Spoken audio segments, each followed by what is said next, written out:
શિક્ષણ બોર્ડના માધ્યમિક વિભાગ દ્વારા આજે જિલ્લામાં 90 જેટલા સહાયક શિક્ષકોને નિમણૂક પત્ર એનાયત કરવામાં આવ્યા હતા, જેથી હવે જિલ્લાની સ્કૂલોમાં શિક્ષકો બાળકોને શિક્ષણ પૂરું પાડશે। ગુજરાત સરકાર દ્વારા છેલ્લા કેટલાય સમયથી શિક્ષકોને નિમણૂક માટેની ગતિવિધિઓ ચાલુ હતી, જે અંતર્ગત આજે 90 જેટલા માધ્યમિક સહાયક શિક્ષકોને નિમણૂક પત્ર એનાયત કરવામાં આવ્યા હતા। ગુજરાત રાજ્યના શિક્ષણ બોર્ડના માધ્યમિક વિભાગ દ્વારા આજે જિલ્લામાં 90 જેટલા સહાયક શિક્ષકોને નિમણૂક પત્ર એનાયત કરવામાં આવ્યા હતા, સાથે 90 જેટલા પરિવારોને પણ રોજગારી નિમણૂક પત્ર આપવામાં આવ્યા હતા, જેથી હવે જિલ્લાની સ્કૂલોમાં શિક્ષકો બાળકોને શિક્ષણ પૂરું પાડશે, જેના લીધે શિક્ષણની ગુણવત્તામાં પણ સુધારો આવશે, તેમજ જિલ્લા શિક્ષણ અધિકારી મહેશ પાંડેએ જણાવ્યું હતું।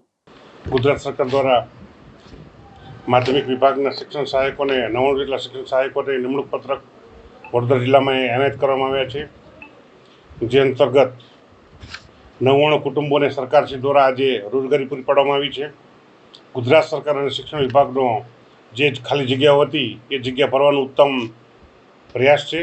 આના કારણે વડોદરાના બાળકોને 100% શિક્ષણનો લાભ મળશે અને ખૂબ જ સારું શિક્ષણની ગુણવત્તામાં સુધારો થશે।